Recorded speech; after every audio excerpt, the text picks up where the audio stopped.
Broers en susters, baie hartlik welkom, ook aan besoekers.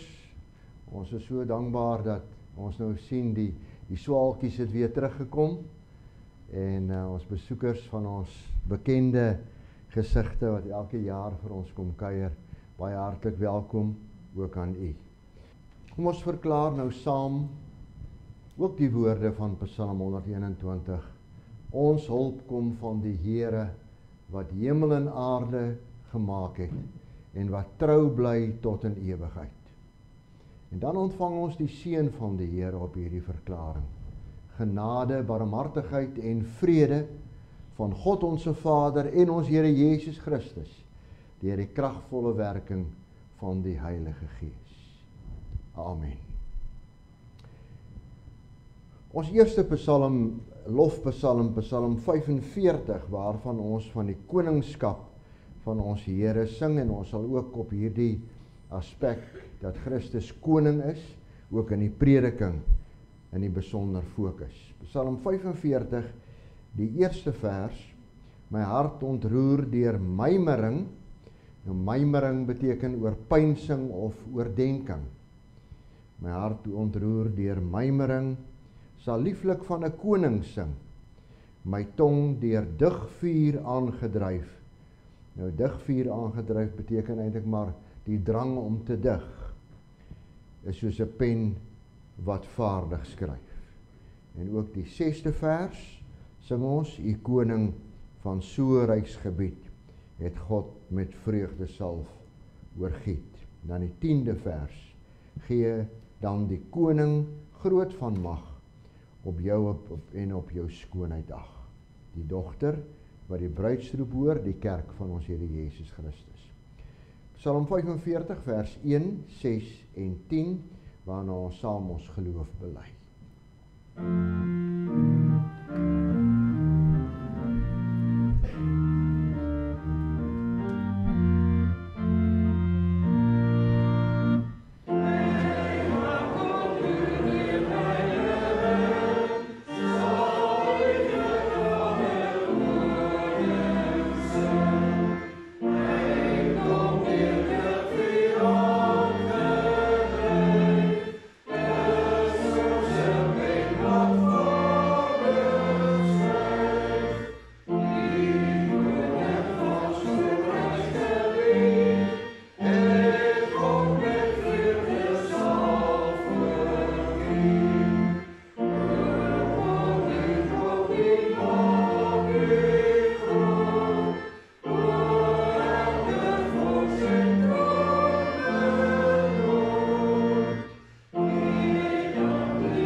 Ons bely ons geloof uit die geloofsbelijdenis van Athanasius.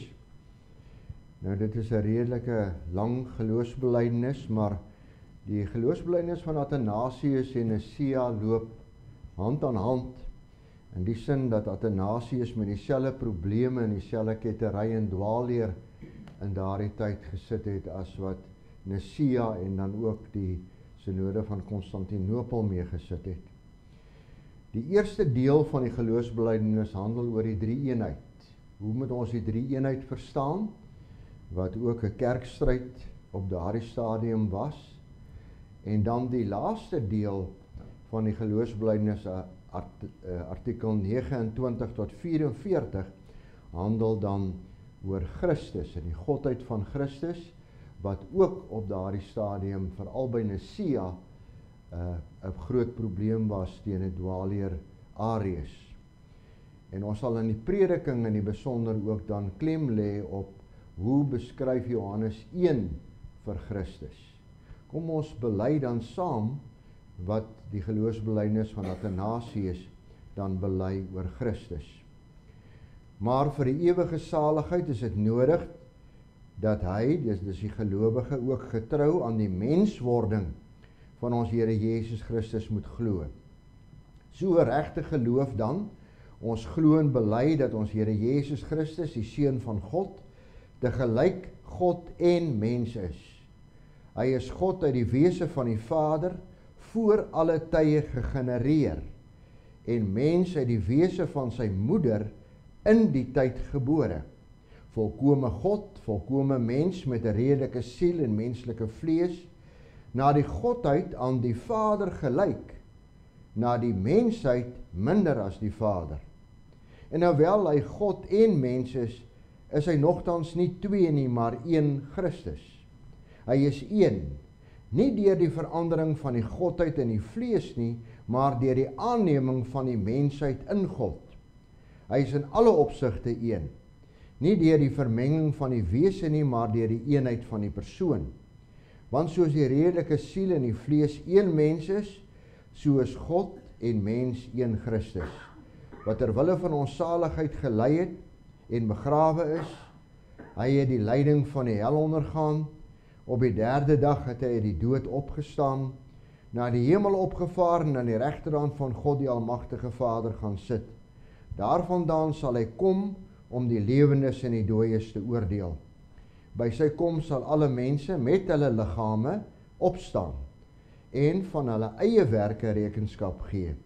En die wat goed gedoen het, sal die ewige lewe ingaan, maar die wat sonde gedoen het, in die ewige vuur. Dit is die algemene geloof, en as iemand dit nie getrou en vas glo nie, sal hy nie salig kan word nie. Kom ons sing nou in antwoord op ons geloofsbelijdenis, dit wat Openbaring, Johannes dan ook sien in Openbaring, dan sien hy vir Christus, en dan beskryf hy Christus as die Lam van God. Skrifberuiming 8, of die nuwe nommering 5:3, die eerste en die tweede vers, waarin ons sing wat het Christus gedoen as lam, toe hy geoffer is vir ons sonde.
Kom ons luister nou na die wet van die Here, soos dit vir ons ingedeel is in ons belydenis, die Heidelbergse Katekismus, Sondag 34.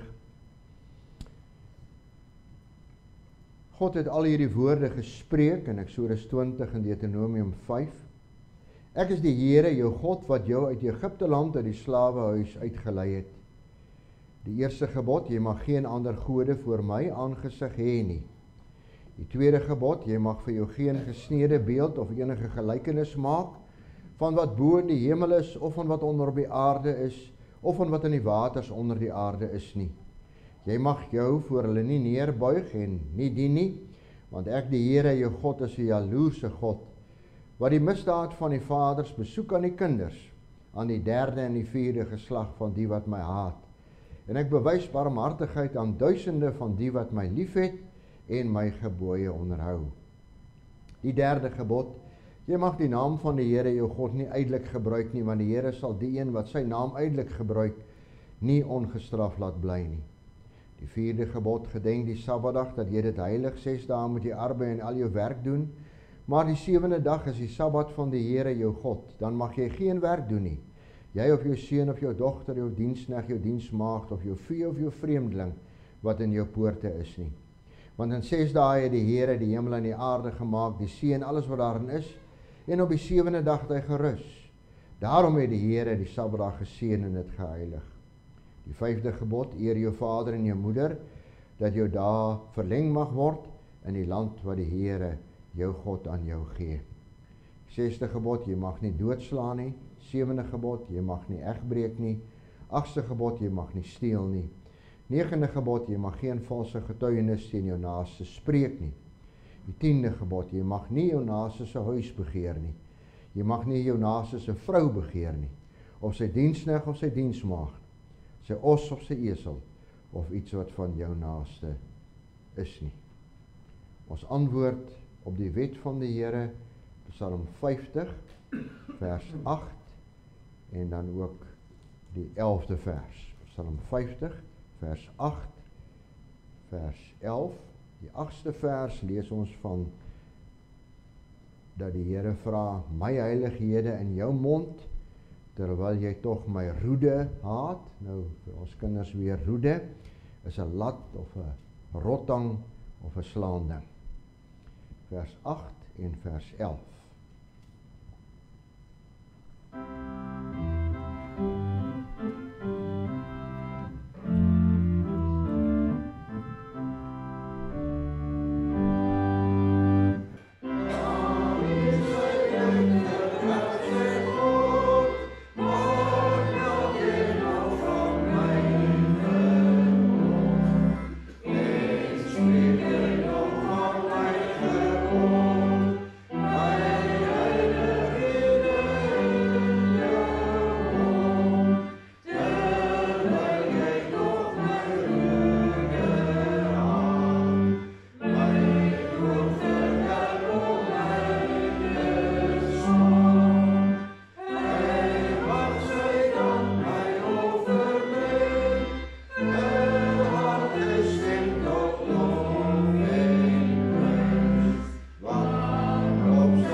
Ons ewige en almagtige God,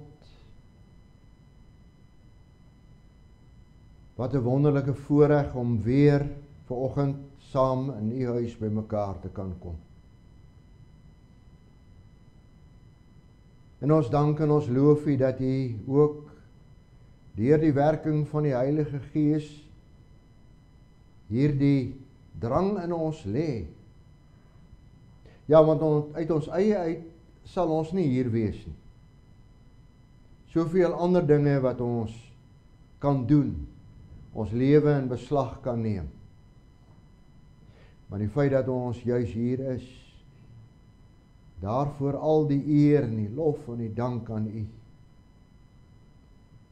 Ons dank u Here dat ons u kan loof en bely dat u oor hierdie wêreld beskik.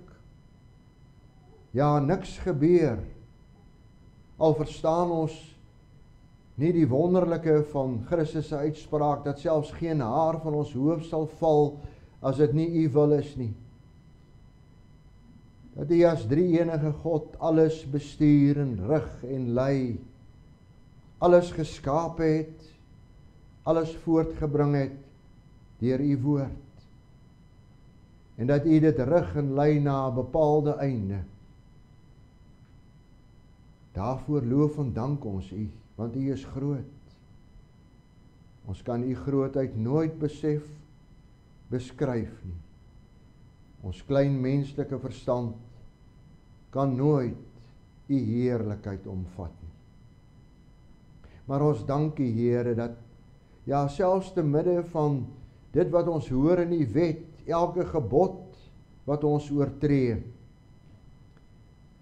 dat ons tog ook met vreugde kan weet, ons wat op U guns vertrou, sal met vreug U heil aanskou. U verlossing. Die verlossing wat U bewerk het.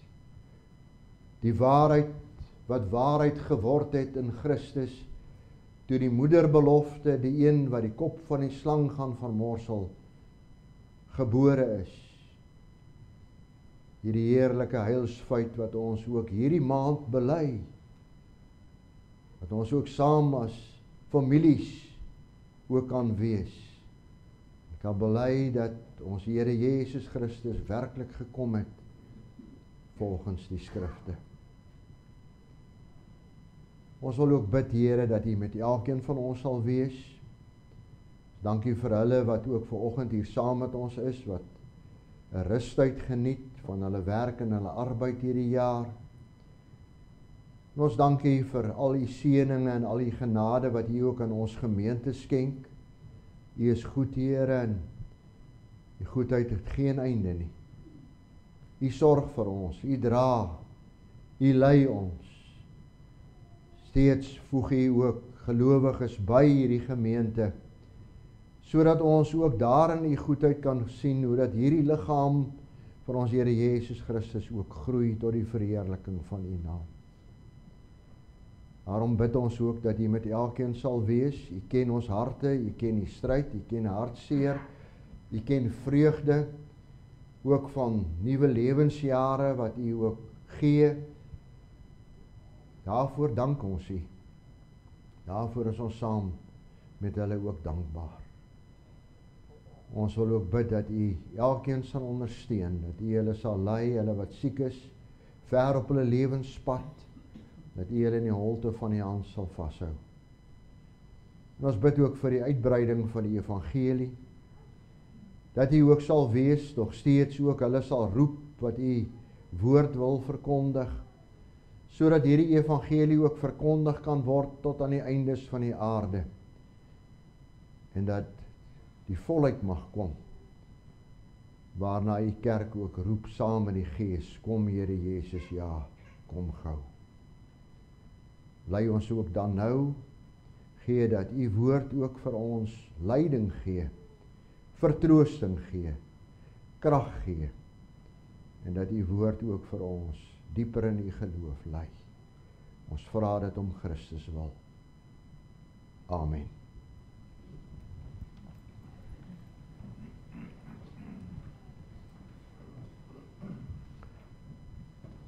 Ons skriflesing, broers en susters, kom uit Johannes 1, vanaf vers 29 tot vers 51. Handel dan oor dit wat Johannes sien, toe hy in die opmerking wat hy gemaak het, wanneer hy Jesus sien, Johannes die Doper, en dan die roeping van die eerste disippels, en ook die roeping van Filippus en Nathanael. Johannes 1 vanaf vers 29. Die volgende dag sien Johannes Jesus na hom toe kom, en hy sê, kyk, die lam van God wat die sonde van die wêreld wegneem. Hy is die een van wie ek gesê het, na my kom 'n man wat belangriker is as ek, omdat hy voor my was. Ook ek het hom nie geken nie, maar juist daarom het ek gekom en doop ek met water, sodat hy aan Israel bekend gemaak kan word.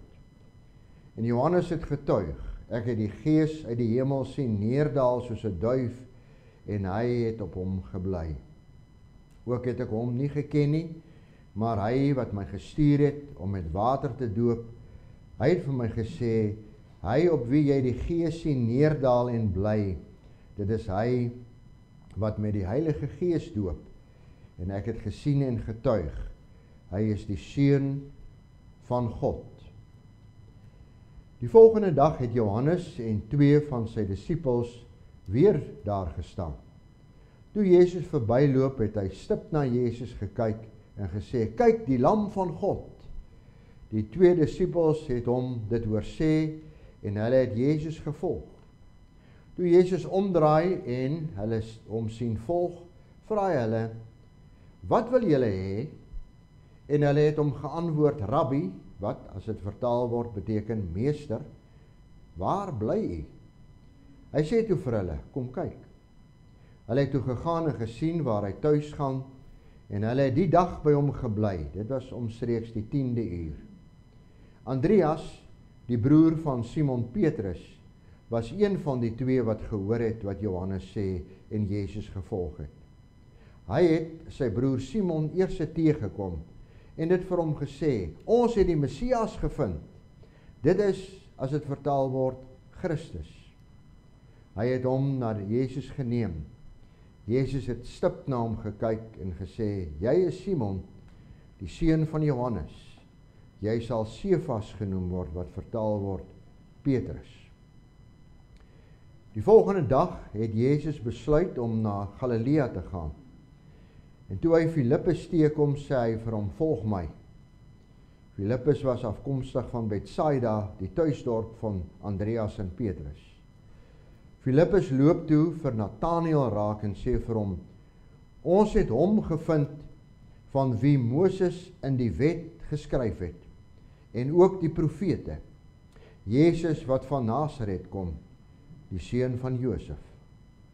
En Nathanael vra hom, kan daar uit Nasaret iets goeds kom? Filippus sê vir hom, kom kyk. Jezus het Nathanael na hom toe sien aankom, en sê toe vir hom, kyk, hy is waarlik 'n Israeliet, in wie daar geen bedrog is nie. Nathanael vra hom, waarvandaan ken u my? Jezus het hom geantwoord, nog voordat Filippus jou geroep het, toe jy onder die vyeboom was, het ek jou gesien. Toe antwoord Nathanael hom, Rabbi, u is die seun van God. U is die koning van Israel. Jezus antwoord hom, glo jy omdat ek jou gesê het, dat ek jou onder die vyeboom gesien het? Jy sal nog groter dinge sien. En hy sê vir hom, amen, amen, ek sê vir julle, julle sal die hemel oop sien, en die engele van God, wat opstyg en neerdal, op die seun van die mens. Wanneer Filippus aan Nathanael sê in vers 45, hy loop toe vir Nathanael raak en sê vir hom, ons het hom gevind van wie Moses in die wet geskryf het en ook die profete. Dan verwys hy natuurlik na die Ou Testament. En dan is dit baie interessant, broers en susters, dat Johannes, die disipel Johannes, nie Johannes die doper nie, maar die disipel Johannes, wanneer hy die evangelie skryf in Johannes 1, Christus op 4 wyses eintlik bekendstel. Die eerste wyse kry ons in vers 29, wanneer Johannes die doper dan sê, kyk die lam van God, wat die sonde van die wêreld wegneem. So Johannes die doper beskryf Jezus dan as die lam van God. In vers 34 word beskryf ook Johannes die doper, en ek het gesien en getuig, hy is die seun van God. In vers 34 het ons dan gesien die tweede beskrywing, die Seun van God. In vers 49 kry ons dan Nathanael wat vir Jesus sê, Rabbi, U is die Seun van God. En dan in vers 51, wat Christus dan van homself verklaar, dan Nathanael sê, U is die Seun van God, U is die Koning van Israel. So hier is 'n verdere beskrywing van Christus as Koning van Israel. En dan in vers 51 waar Christus hom dan bekendstel, ek sê vir julle, julle sal die hemel oop sien en die engele van God wat opstyg en neerdal op die Seun van die mens. Die vierde beskrywing. Ons het dus die beskrywing Lam van God, Seun van God, Koning van Israel, maar koning dan, en Seun van die mens. Geliefde broers en susters, die evangelie volgens Johannes is geskryf met die doel om sekerheid te gee aan die kerk van ons Here Jesus Christus.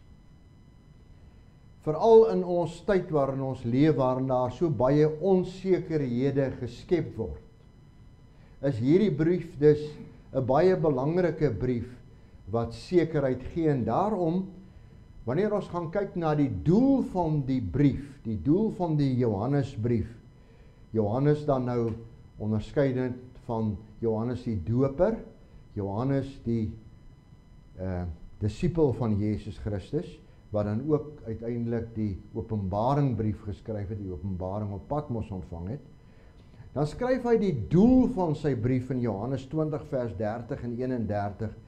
En let op, hoe beskryf hy, wat is die doel van hierdie brief? Hy sê, skryf, Jesus het nog baie ander wondertekens wat nie in hierdie boek beskrywe is nie, voor sy disippels gedoen. Maar hierdie wondertekens is beskrywe sodat julle kan glo dat Jesus die Christus is, die Seun van God, en sodat julle deur te glo in sy naam die lewe kan hê. Johannes wil dus aan die kerk van ons Here Jesus Christus die sekerheid gee, hoor julle seker kan wees dat Jesus die Christus is. Dit was die doel van sy brief. En nou in die heel eerste hoofstuk van Johannes, kry ons nie die vervolg van Matteus en Lukas, waar ons 'n Kers-evangelie kry nie. Die geboorte van Christus nie. Maar is baie interessant dat Johannes, wat dan later geskryf is, baie moontlik reeds weet van die bestaan van die skrywers van Matteus en Lukas.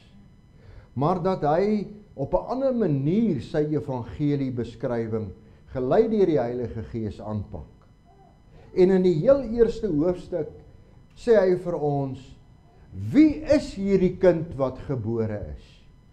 Wie is hierdie kind waarvan Matteus en Lukas geskryf het? Want met Kersfees word die geboorte geplaas, word die klem geplaas op die geboorte van Christus. Maar nou sê Johannes, wie is hierdie kindjie? En daarom begin hy heel in Johannes 1 vers 1, die woord wat vlees geword het. In die begin was die woord, en die woord was by God, en die woord was God. En nou in ons teksvers kom Filippus by Nathanael, en hy sê, ons het hom gekry van wie Moses in die wet geskrywe het, en van wie die profete ook geskryf het. Nou Moses en die profete is 'n term wat beteken die hele Ou Testament. Moses verwys dan na die Pentateug, die eerste 5 boeke van die Bybel, van die Ou Testament, en die profete dan 'n tegniese term wat sê die res van die boeke van die Ou Testament. Wat Filippus dus hier vir Nathanael sê, ons het hom gekry van wie die Ou Testament getuig. En nou is dit belangrik dat in elke geval waarin Johannes dan beskryf, vir Christus beskryf, is dit 'n direkte verband met die Ou Testament. Dit is ook belangrik om te sê, maar ons het ook hier met 'n korrekte skrifbeskouing te doen. Korrekte skrifverklaring te doen. Omdat baie teoloë vandag baie messiaanse gedeeltes anders wil verklaar in die Ou Testament. En daarom het ons juist te doen met die korrekte Ou Testamentiese siening van Messias verklaring. En daarom in die heel eerste gedeelte, die heel eerste hoofstuk, kry ons hier die 4 beskrywings. Vers 29 en 36, waar Johannes die doper vir Jesus beskryf as die lam van God. In die tweede plek, vers 34, waar Johannes dan vir Jesus beskryf as die seun van God, en ook later Nathanael ook dan in vers 49 sê Jesus is die seun van God. Vers 49 waar Nathanael verklaar dat Christus koning van Israel is, en vers 51 wat Christus self sê hy is die seun van die mens. Kom ons gaan op elkeen van hierdie 4 wyses waarop Johannes vir Christus openbaar dan in. En elke keer verwys ons na dit wat Filippus gesê het is waar. Hy het dit gesien in die Ou Testament. In vers 29 en 36 is Jesus die lam van God. En onmiddellik vat dit ons terug na die Paasgebeure. Die Paaslam wat geslag is met die instelling van die Pasga, die 10de plaag. Die bloed van die lam word aan die deurkosyne gesmeer voor die 10de plaag en red al die eersgeborenes. Geen dood in daardie huis nie. Daar is geen vee ook, eerstelinge van die vee het ook nie gesterf van die Israeliete nie. En daarom ook in daardie sin al die offers dan, daarna nie net die Paaslam nie, maar al die offers wat dan heen wys na Jesus Christus. En dan kom Christus en hy bring die finale offer.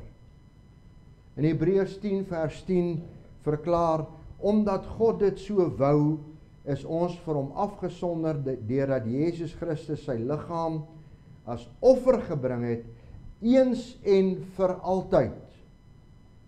En daarby ook Hebreërs 10 vers 12. Daar staan, maar Jesus Christus het een offer vir die sondes gebring en vir altyd aan die regterhand van God gaan sit. En hier kry ons weer die vervulling van Psalm 110, die messiaanse psalm. Die Here, wat daar staan, die Here het tot my Here gespreek, sit aan my regterhand, totdat ek die vyande maak, 'n voetbank vir u voete. En hierdie eenmalige offer van die lam van God, wat Johannes die doper sien en verklaar. Hierdie eenmalige offer was voldoende om 'n einde te maak aan al die offers van die Ou Testament. En juist daarom sien Johannes die doper, wanneer hy Jesus as lam beskryf, sê hy, maar hierdie een enkele offer, wat Jesus Christus gebring het, was voldoende om die sonde van die wêreld weg te neem. Voldoende. En is daarom so hartseer, broer en suster, dat wanneer ons gaan kyk na die Romeinse nagmaal, of wat mense ook noem die Romeinse mis, dat die werklike betekenis van die Romeinse nagmaal, wanneer hulle dit beskryf, eintlik in der waarheid beteken, dat Christus met elke nagmaal in die in die Rooms-Katholieke Kerk weer geoffer word. En daarmee word die eenmalige offer van ons Here Jesus Christus 'n streep deurgetrek. Wat 'n gruwelike dwaling. Maar watter besondere troos vir die gelowige. Vir ons as kinders van die Here, wanneer ons weer die wet van die Here hoor, wanneer ons elke dag stry teen die sonde. Ja, ons moet stry, dis deel van ons daaglikse bekering, dit is die pad van heiligmaking wat ons moet loop, die aflê van die ou mens, die opstaan in die nuwe mens. Dit verg daaglikse stryd. Maar ons hoef nie moedeloos te word nie. Ons hoef nie te twyfel nie. Daarom die sekerheid wat die Johannes Evangelie gee. Die Evangelie volgens Johannes vir ons gee. Die lam van God het gekom om jou sonde weg te neem. Om jou sonde te betaal. Om te weet, Jesus is die Christus. En dat as jy in hom glo, jy die ewige lewe het. Die sekerheid waarmee Johannes dus vir ons vanoggend troos. Want ons kyk vorentoe. Ons kyk nie net vas teen die kruis terug nie, maar die Hebreërsbrief sê Christus wat vir altyd aan die regterhand van God sit. Dis juis aan die regterhand van God wat Johannes die disipel op Patmos vir Jesus sien. En wanneer hy Jesus Christus sien aan die regterhand van God in Openbaring 5 vers 6, dan sê hy die lam, hierdie lam wat geslag is, hierdie lam van God, het die boekrol ontvang. Hy is in staat om die seels oop te maak, sodat hierdie geskiedenis van die wêreld sy loop kan neem tot die einde. Die lam van God, aan die regterhand van die Vader, van waar hy regeer, oor hierdie wêreld en oor ons lewe. Filippus, jy was toe reg geweest, toe jy vir Nathanael gesê het, ons het die een gekry van wie in die wet van Moses en van die profete geskrywe is. Maar kom ons gaan verder na die tweede omskrywing van Johannes. In vers 34 verklaar Johannes die doper dan, en Nathanael in vers 49 dat Jesus is die seun van God. Reeds in die psalms word die Messias as die seun van God beskryf. Psalm 2 vers 7 lees ons, die Here het aan my gesê, u is my seun, vandag het ek self u gegenereer. Presies wat ons ook bely het vanoggend in die geloofsbelijdenis van Athanasius. Die Vader het die Seun gegenereer. En oor hierdie ewigheid van die Seun van God stel Johannes dat Jesus voor hom al daar was. Hoekom?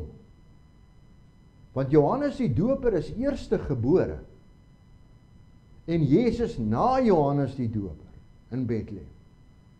Maar Johannes die doper sê Jesus was alreeds voor hom daar. Om te sê ja, voor sy geboorte wat Jesus al daar. En in die begin van die evangelie verklaar die disipel Johannes, wanneer hy die evangelie volgens Johannes beskryf, die woord wat vlees geword het en onder ons kom woon het, onder ons kom tent opslaan het. Hy het die heerlikheid gesien, dit was die heerlikheid van die enigste seun van die Vader, vol genade en waarheid, sê hy in Johannes 1 vers 14. En hy het gekom, om te doop met die Heilige Gees, wat Johannes die doper dan ook verklaar het. Na sy hemelvaart stuur Christus en die Vader sy seun stuur die Vader en die Seun, die Heilige Gees, stort dit uit op die kerk van ons Here Jesus Christus. En alleen hulle wie gedoop is, dit wil sê hulle wat wedergebore is, sal die ewige lewe ontvang. En hierdie Seun van God, waarvan Johannes die Doper praat, het onder ons kom tent opslaan. Hy kom in 'n verlore wêreld, om hierdie werk van sy Vader te doen. Hy moes kom. Hy word gebore in Bethlehem, volgens die profesie van Micha 5 vers 1. En jy Bethlehem Efrata, sê Micha, die presiese plek waar Christus gebore sou word. Hy word uit 'n maagd gebore. Die maagd sal swanger word, volgens juis ook die profesie van Jesaja 14. Hy wat God was, moet aan die mens in alle opsigte gelyk word, uitgesonder die sonde. Sien u, broer en suster, die liefde van God? Hoe reageer u daarop? Dien u hom? Het u hom lief met die hele hart, die hele siel, die hele verstand? Hoe lyk u dankbaarheidslewe? Want as jy werklik besef, wat het Christus kom doen op hierdie aarde vir jou, dan moet jy met dankbaarheid reageer oor sy liefde. Die Seun van God, Filippus, weet jy, Filippus was reg toe hy van Nathanael gesê het, kyk, ons het die een gesien van wie die wet en die Moses en die profete geskryf het. Die derde wyse waarop Johannes vir Christus bekendstel in vers 49 dat Jezus die koning van Israel is. Gaan ons weer terug na die Ou Testament om weer te hoor, maar was Filippus reg? In 2 Samuel 7 lees ons dat Dawid 'n huis vir die Here wil bou, maar dat die Here dit nie toelaat nie. Die Here bevestig egter deur die profeet Nathan dat sy seun, dit is Salomo, hierdie pragtige tempel gaan bou. En dan in vers 16 van 2 Samuel 7 kom die versekering: jou koningshuis en jou koningskap sal vir altyd vasstaan.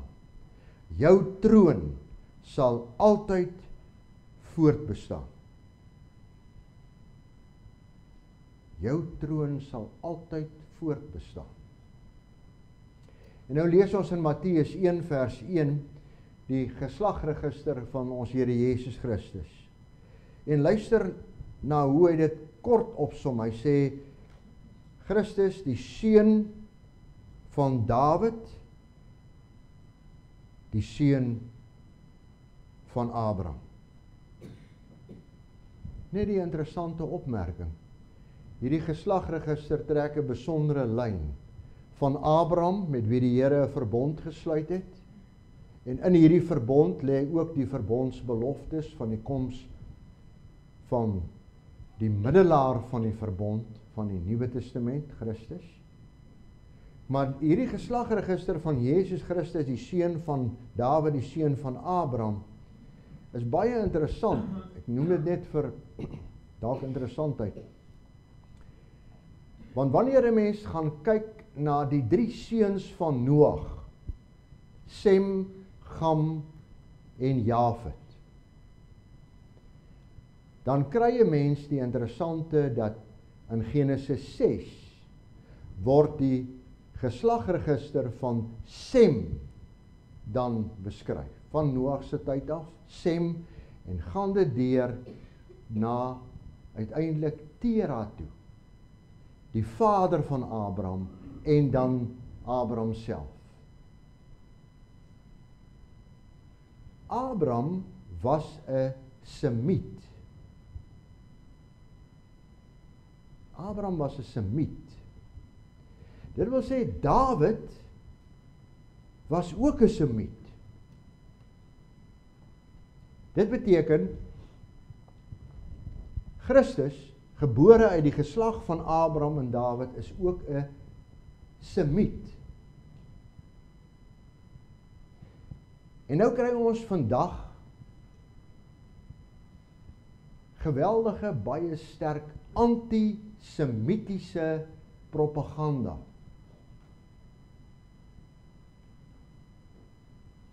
Antisemitiese propaganda, wat beteken dit?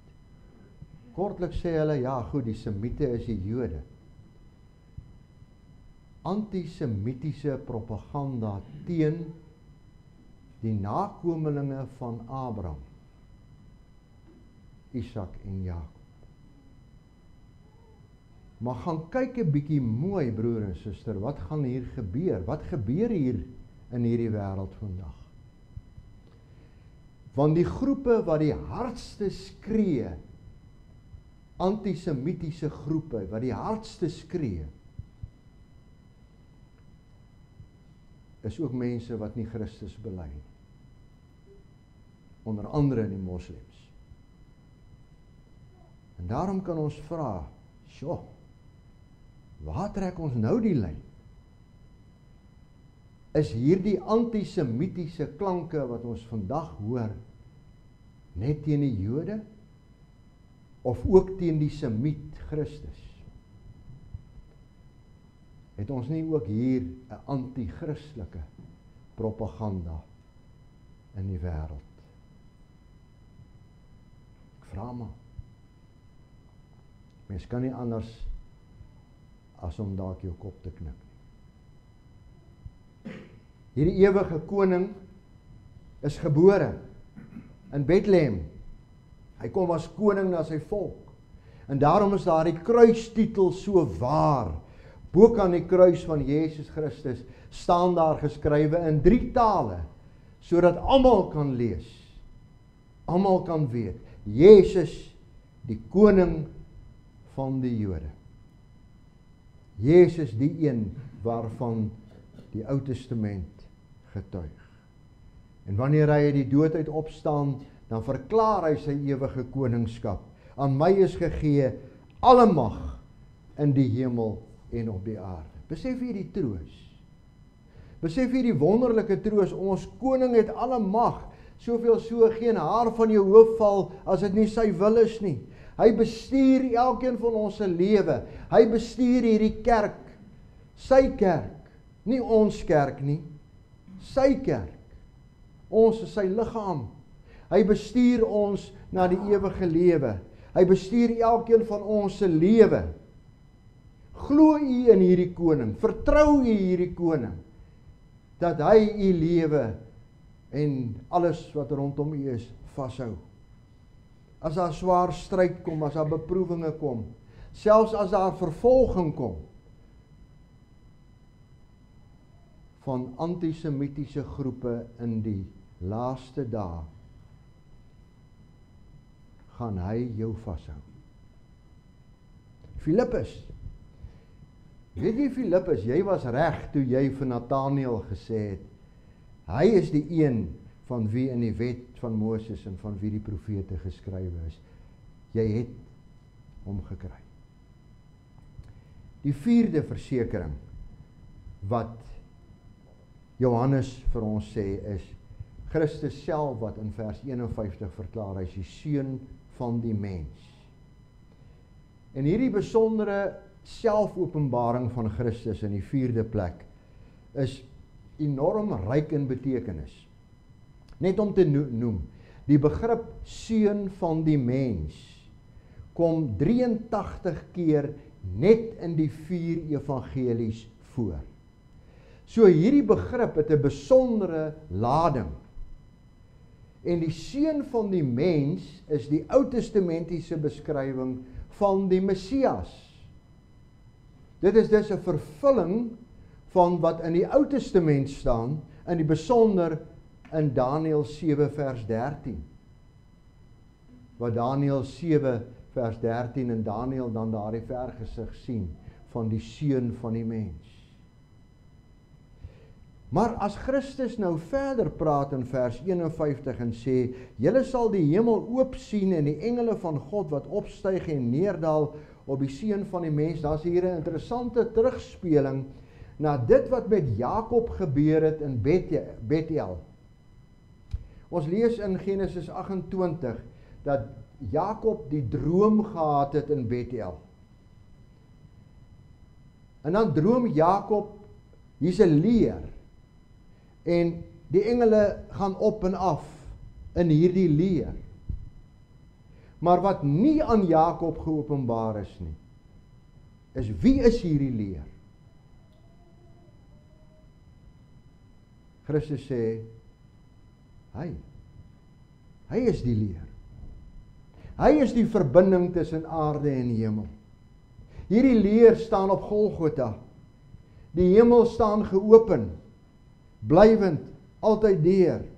Die voorhang sal word geskeur.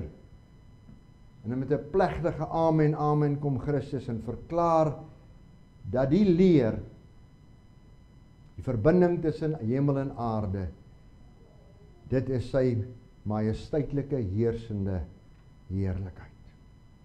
Jezus is dus nie net die seun van God nie, maar ook die seun van die mens. Die leer tussen God en mens. Hy het die hemel geopen. Hy het die hemel oopgemaak vir jou gebed. As jy hartseer is, as jy pyn het, as jy bekommernisse het, as jy nie weet waarheen nie, gaan na hom vir ons gebede. Jy bid nie teen 'n platform vas nie, jy bid vir 'n almagtige, alwetende koning, 'n God wat alle mag in die hemel op aarde besit. Jou gebed is nie verniet nie, selfs jou skietgebed wat jy gee wanneer jy besig is om te ry in jou motor, dat die Here jou reispad moet veilig maak. Ja, die troos dat ons uitsien na die Kerstyd, waarin ons weer dink aan die geboorte van ons Here Jesus Christus, die koms van Christus, die koms wat in Moses, in die Pentateeg, in die eerste 5 boeke, byna op die heel eerste bladsy geprofeteer is. Genesis 3 vers 15. Die een wat die kop van die slang gaan vermorsel, het gekom.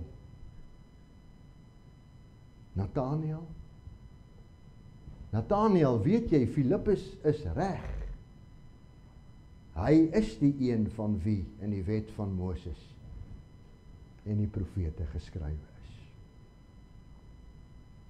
Kom ons vat saam.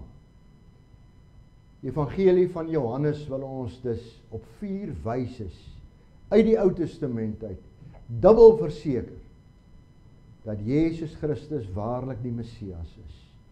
Die een wat beloof is in die wet en die profete. Die een wat moes kom. Die een wat ons kan sê, die Seun van God. En dat ons deur in hom te glo die ewige lewe kan hê. Dit, broer en suster, troos ons.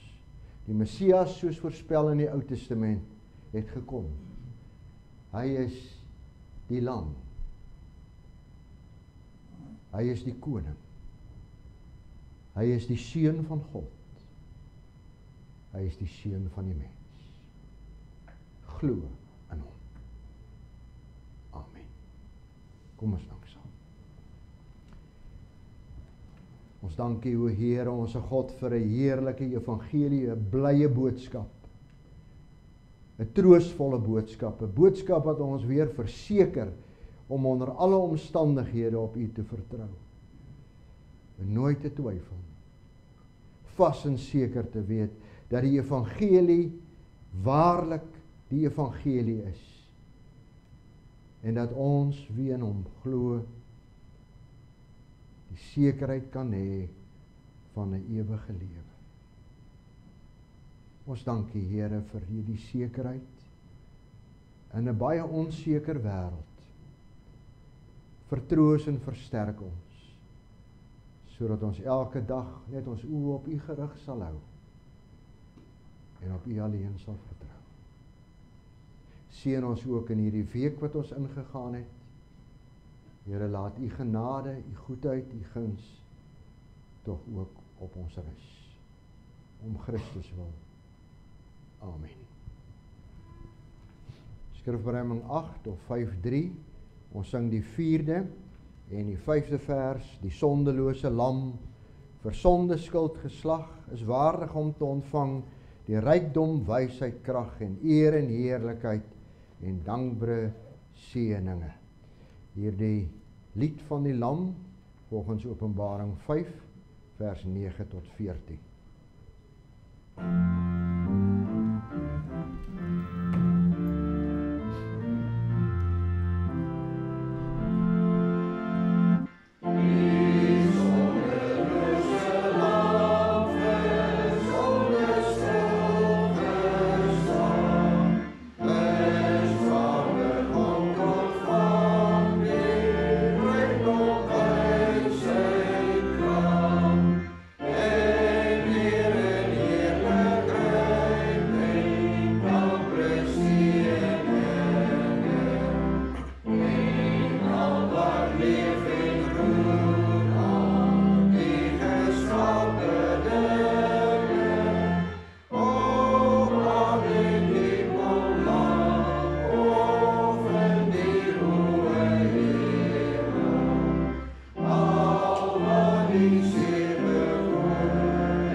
Ontvang nou die seën van die Here en gaan ook hierdie week in met die seker wete dat die seën van die Here ook op u arbeid rus.